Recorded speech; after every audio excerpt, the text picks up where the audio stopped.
Next question है students, why does ice float on water, कि जो आइस जो है वो वाटर के ऊपर फ्लोट किस तरह से करती है। तो इसका आंसर क्या होगा कि 0 डिग्री सेल्सियस पे अगर हम दोनों की डेंसिटी देखते हैं ना, तो आइस की डेंसिटी कम है 0.917 ग्राम पर क्यूबिक सेंटीमीटर। वाटर की डेंसिटी क्या है, ज़्यादा है। तो क्या होगा, जब लिक्विड स्टेट में होता है वाटर मॉलिक्यूल तो वो क्या करते हैं, वो दे मूव रैंडमली। लेकिन जब हम फ्रीज़ करते हैं तो फ्रीज़ आप किसी भी चीज़ का अगर हम कंपैरिजन करते हैं ना, लिक्विड में मॉलिक्यूल्स की जो मोशन है वो ज़्यादा होता है। जब लिक्विड से सॉलिड में आते हैं तो उनका मोशन क्या हो जाता है, उनकी जो मूवमेंट है वो कम हो जाती है।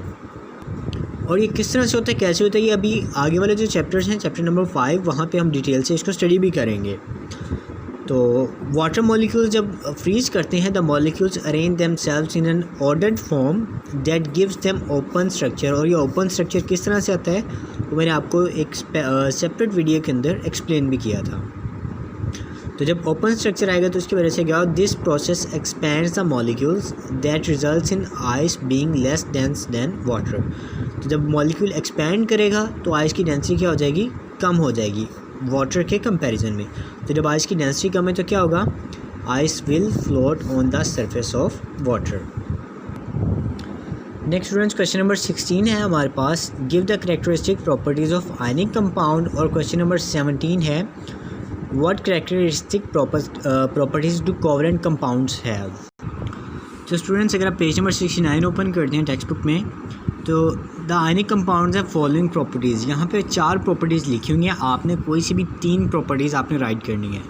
2 मार्क्स का शॉर्ट क्वेश्चन है, अगर आप 2 पॉइंट लिखते हैं ना, तो अगर किसी में मिस्टेक हो भी जाती है तो मार्क्स डिडक्ट होंगे। इसी वजह से just to be safe you have to write at least 3 properties.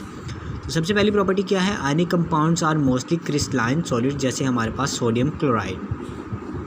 और अगर हम बात करते हैं कंडक्टेंस की, तो सॉलिड स्टेट के अंदर क्या होता है, इनकी जो फोर्स ऑफ अट्रैक्शन है आपस में, इलेक्ट्रोस्टैटिक फोर्स ऑफ अट्रैक्शन बहुत स्ट्रॉन्ग होती है, जिसकी वजह से ionic compounds in soluble state have negligible electrical conductance.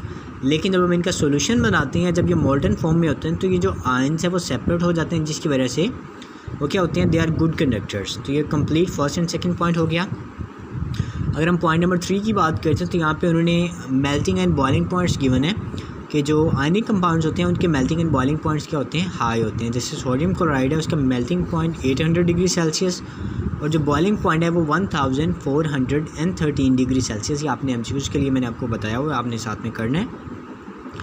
और होता क्या है, उसकी रीज़न क्या है, अगर हम बॉन्ड स्ट्रेंथ की बात करते हैं ना, कि आयनिक कंपाउंड्स के अंदर क्या होता है,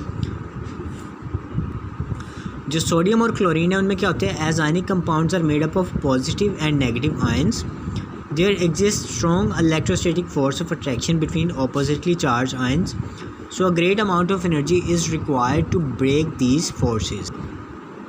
तो ये मैंने आपको वैसे एक्सप्लेन कर दिया, लेकिन पॉइंट नंबर 3 जो है वो शॉर्ट क्वेश्चन में अगर आता है, अगर तो लॉन्ग में आएगा फिर आपने सारा लिखना है, लेकिन अगर शॉर्ट में आता है तो जस्ट ये जो 14-13 डिग्री सेल्सियस है ना, स्टार्ट से लेके यहाँ तक आप उसको साथ में कोट करेंगे।